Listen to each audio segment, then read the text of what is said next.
त्वयि सति परमात्मन् मादृशान्नो मुग्धान् कथम तनुवशत्वान् बुद्ध के शान्यजेयम् सुगतमगधरं वा वागधीशं शिवं वा जितभवमभिवन्दे भासुरं श्रीजिनं वा। 1000 श्री महावीर भगवान की 20वीं सदी के प्रथमाचार्य चारित्र चक्रवर्ती आचार्य श्री शांति सागर जी महाराज जी की, परम पूज्य आचार्य श्री वीर सागर जी महाराज जी की, परम पूज्य आचार्य श्री शिव सागर जी महाराज जी की, परम पूज्य दीक्षा गुरुवर्य आचार्य श्री धर्म सागर जी महाराज जी की, परम पूज्य आचार्य श्री अजित सागर जी महाराज जी की, परम पूज्य शिक्षा गुरुवर्य आचार्य कल्प श्री सुध सागर जी महाराज जी की, श्रीमद् जैन धर्म की 16 कारण महापर्व की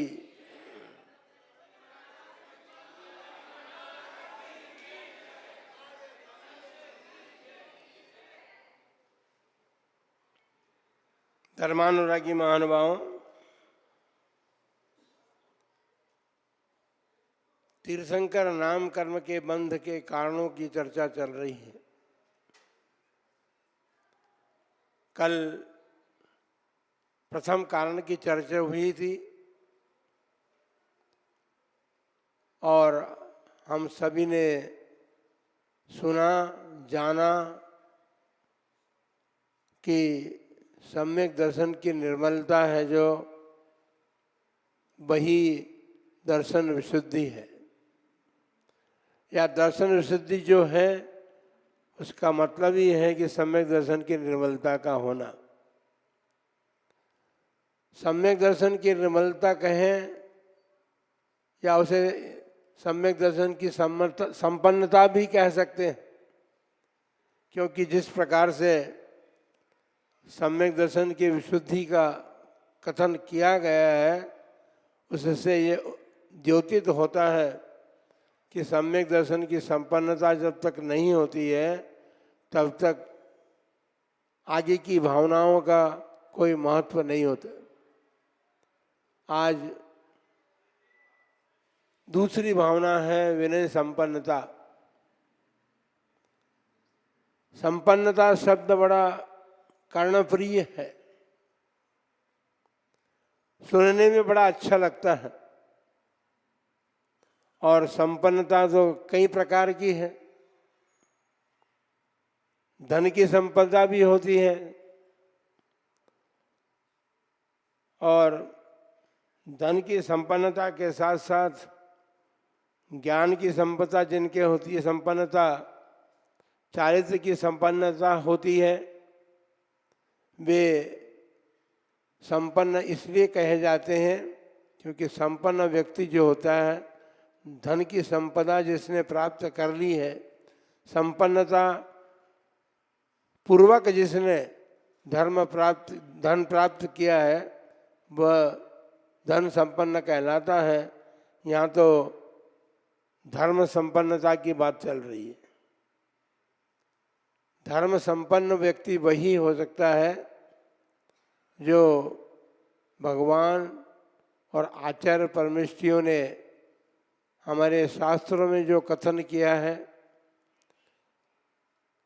उससे हम धर्म को पूर्णतया धारण करें।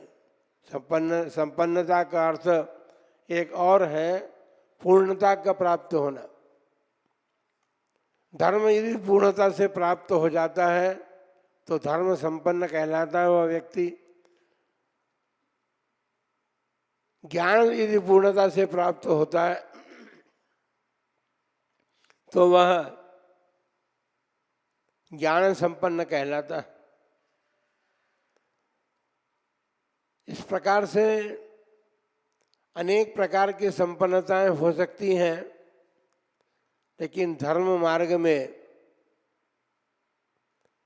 चारित्र की संपन्नता भी है, तप की संपन्नता भी है और सम्यक दर्शन की संपन्नता तो है ही। इस प्रकार से हम यदि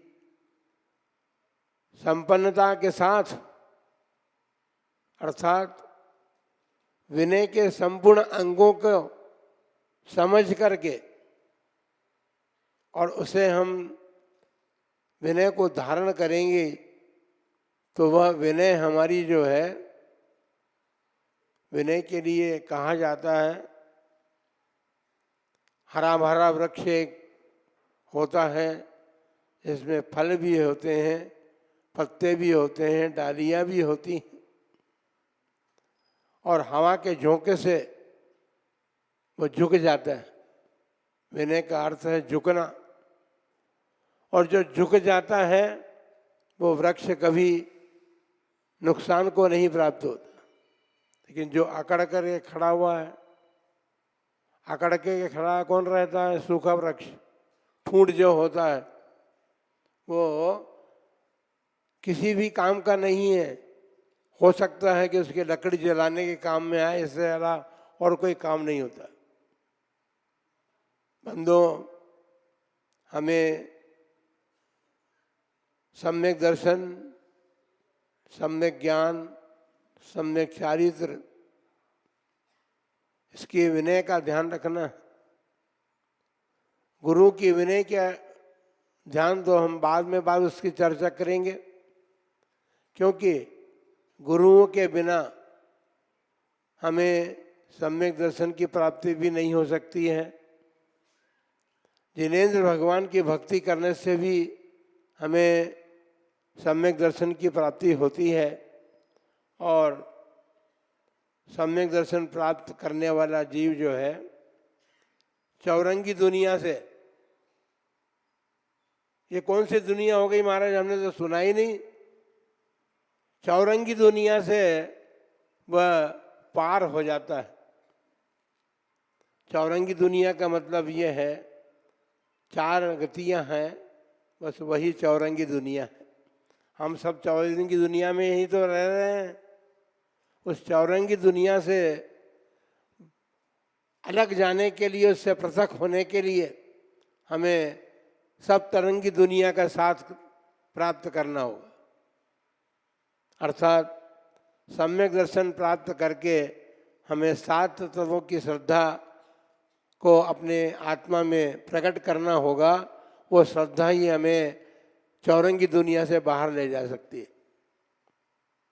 पर महाराज, ये चौरंगी दुनिया और सात रंगी दुनिया में क्या करेंगे? किसी ने कहा कि हमें तो एक रंगी दुनिया चाहिए। एक रंगी दुनिया भी है, पर वो ये दुनिया यहाँ से बाहर अर्थात यहाँ से ऊपर है। वो एक रंगी दुनिया है जहाँ पर केवल मात्र आत्मा ही आत्मा रहती है। आत्मा के अतिरिक्त तो कुछ नहीं होता है। वो एक रंगी दुनिया है। तो उस एक रंगी दुनिया को प्राप्त करने के लिए बहुत सारी बातें हमारे शास्त्रों में बताई गई है। पर्व चल रहा है 16 कारण। 16 कारण भावनाओं की भक्ति हम करेंगे, उनकी आराधना कर रहे हैं आप। आराधना के साथ साथ हमें ये ध्यान रखना होगा कि उस आराधना में हमारा कितना चित्त लग रहा है, या केवल हम खाना पूर्ति कर रहे हैं क्योंकि पर्व आ गया है इसलिए हम पूजा कर लें, एक थाली से दूसरी थाली में द्रव्य चढ़ा दें। इतना भर नहीं है। हमें भक्ति पूर्वक और या कहें विनय पूर्वक हमें भगवान की पूजा भी करनी चाहिए, पर्वों की पूजा भी करनी चाहिए। तब कहीं जाकर के हमारे परिणाम यदि उसमें लगे रहेंगे तो कहीं जाकर के हम कुछ प्राप्त कर सकते हैं। अन्यथा हमारी इतनी इतनी बड़ी उम्र हो गई है, और इतनी बड़ी उम्र में भी आपने से प्रश्न किया जाए आपको, तो आप कहेंगे कि आपने क्या प्राप्त किया, तो क्या कहेंगे आप? बहुत कुछ प्राप्त किया आप लोगों ने, घर प्राप्त किया, धन प्राप्त किया, सब कुछ तो प्राप्त किया है। कहने का मतलब हमारा यह है कि विनय से संपन्न होकर के यदि हम देव की भक्ति करेंगे, शास्त्र की भक्ति करेंगे और गुरु की भक्ति करेंगे, फिर ये 16 कान पर्व जो आया है तब का संदेश लेकर के आया है, तब का संदेश लेकर के आया है। अर्थात बहुत लोग व्रत उपवास भी इस पर्व में करेंगे, कर रहे हैं, प्रारंभ कर दिया है।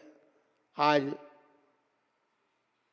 तब विनय विनय संपन्नता के अंतर्गत जिन्होंने व्रत करने का संकल्प लिया है, वे आज दूसरा उपवास या जिस प्रकार भी उन्होंने नियम लिया है उस प्रकार आज उनका दूसरा दिन होगा। बंधुओं, ज्ञान की विनय आपने अभी सुनी ही है कि ज्ञान किस प्रकार प्राप्त किया जा सकता है। मन वचन काय की शुद्धता, या कहें कि मन वचन काय की विनय पूर्वक हम यदि ज्ञान की आराधना करेंगे तो हम ज्ञान संपन्न बन सकते हैं। भगवान की दर्शन, पूजन, आराधना, स्तुति, स्तवन यदि हम विनय पूर्वक करेंगे तो हम भगवान की भक्ति के से संपन्न हो सकते हैं। भक्ति संपन्नता भी बहुत बड़ी चीज है। ये विनय, हमको एक विचार आया कि विनय के साथ संपन्नता का अर्थ शब्द क्यों लगाए गए, लेकिन हमने सोचा कि जब हमने दर्शन विशुद्धि भावना की चर्चा की है तो उसमें भी उन सारे अंगों का, सारी बातों का कथन हमें प्राप्त हुआ है कि हम सम्यक दर्शन से कैसे संपन्न बन सकते हैं। उन बातों को यदि हम धारण करेंगे तो हम सम्यक दर्शन से संपन्न भी बन सकते हैं। और संपन्न दर्शन की संपन्नता जो है हमें ज्ञान की संपन्नता प्राप्त कराएगी, चारित्र की संपन्नता प्राप्त कराएगी, और तप की संपन्नता से हम अपने कर्मों की निर्जरा करेंगे। निर्जरा के माध्यम से हम तो अभी कर्म संपन्न बने हुए हैं, अभी हम कर्म संपन्न बने हुए संसार के प्राणी। तो जो कर्म संपन्नता है उस संपन्नता को दूर करने का यदि कोई कारण है तो हमारे पास दर्शन, ज्ञान, चारित्र की संपन्नता होना आवश्यक है। इससे हम संपन्न बने। आप धन की प्राप्ति के लिए कितना पुरुषार्थ करते हैं, और दर्शन, ज्ञान, चारित्र के लिए आपको क्या करना है, ये हमें उपदेश हमारे भगवान ने भी दिया है। और उसकी बात जो है सारे ग्रंथों में हमें प्राप्त होती है। तप के विनय का मतलब यह है कि तप हम कर रहे हैं, लेकिन तप के साथ हमारे भीतर श्रद्धा भी होनी चाहिए। मैं कर्म से बंधा हुआ हूँ, कर्म की निर्जरा का कारण है तप, और तप के माध्यम से जब कर्म की निर्जरा होकर के, लेकिन दो बातें एक साथ होती है, ध्यान रखना। कभी नदी बहती है ना, तो नदी बहती है तो उस पर बांध भी बांध देते हैं लोग, क्योंकि पानी की आवश्यकता होती है ना, तो पानी के बहाव को रोकते हैं तो उसमें बांध बांधते हैं।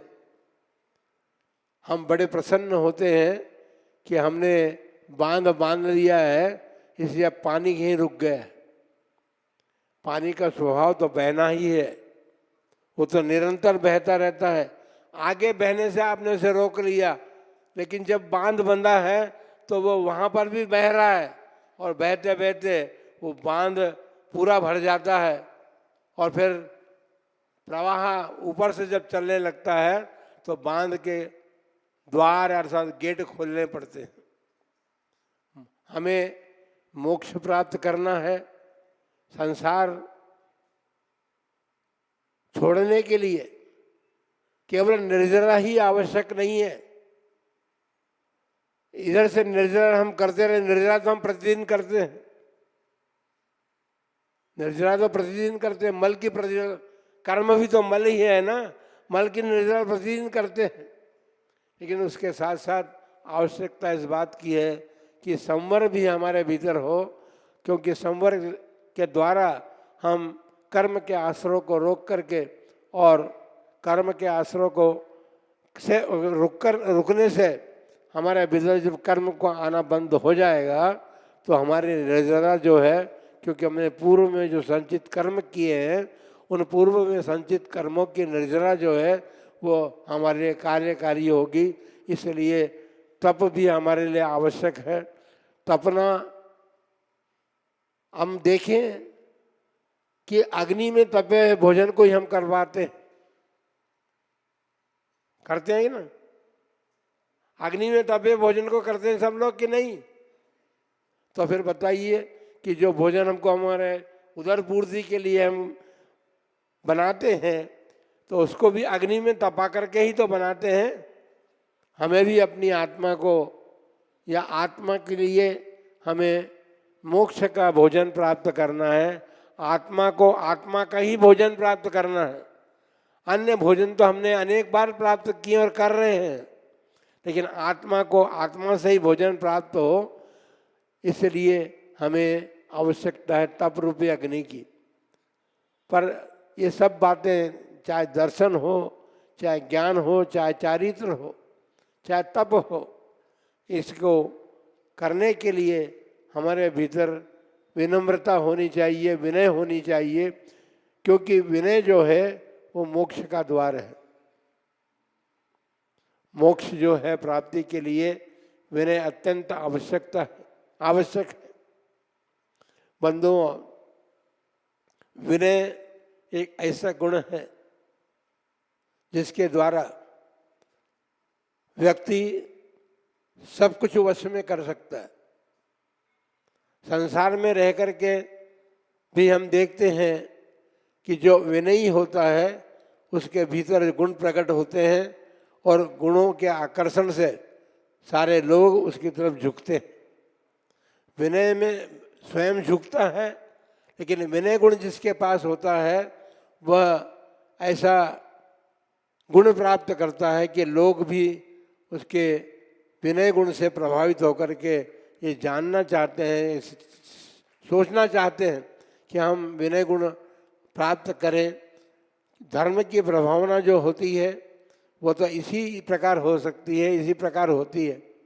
हम धर्म को धारण करें, चाहे विनय धर्म हो, विनय भी एक धर्म है, उस विनय धर्म को हम धारण करें तो धर्म की प्रभावना हो सकती है। लोक में विनयवान व्यक्ति के लिए सब कुछ समर्पित करने के लिए तैयार रहते हैं। यदि हम संसार को वश में करना चाहते हैं तो कुछ भी आवश्यकता करने की नहीं है। विनय आपके भीतर है, या विनय पूर्वक आप धर्म धारण करते हैं तो वो विनय गुण जो है, वो धर्म जो है, वो धर्म हमको इस योग्य बना सकता है कि हम सारे संसार को अपने वश में कर सकते हैं।